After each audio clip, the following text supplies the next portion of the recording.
All right, so we're here today to talk a little bit about the difference between average and peak exit velocity.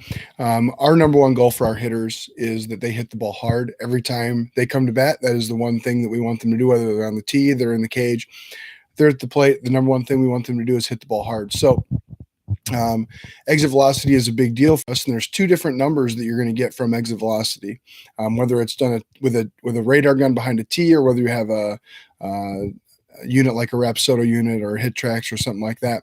You're going to get a peak exit velocity and you're going to get a average exit velocity. The difference between the two is real simple.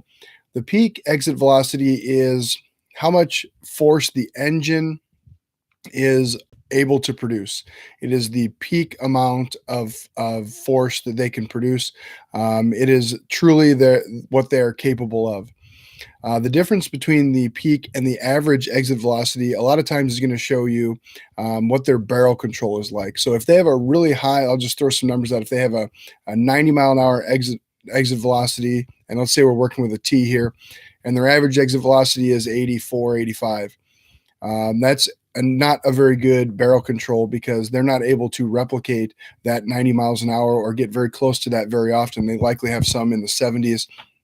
And so with the ball just sitting there on the tee, they're not able to square it up very well. You would probably see a larger gap between the peak and average against front toss, against live batting practice.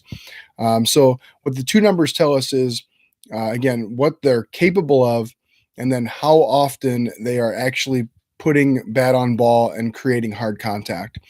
In the off season, one of the things we try to increase is the peak exit velocity. We're looking at increasing the amount of force they can produce, and we're looking at revving up the engine.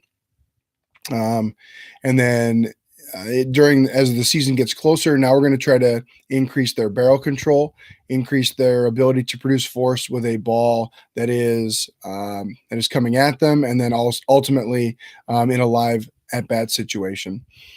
So as far as evaluating players, we will definitely evaluate more favorably at average exit velocity when it comes to playing time, when it comes to looking at who we think might be a better hitter. Whereas peak exit velocity shows us a little bit about what the player is capable of doing. And so if we have a player with a really high peak exit velocity, we know that if they get some barrel control, maybe some pitch selection, that they're going to have a pretty good chance of being a good hitter. Whereas a player who has a lower peak exit velocity, even with that barrel control, if their peak exit velocity is 78 or 80, they add barrel control, they add pitch selection, they're still going to be pretty limited with their ceiling. So that's how we use those two things, the peak and average exit velocities.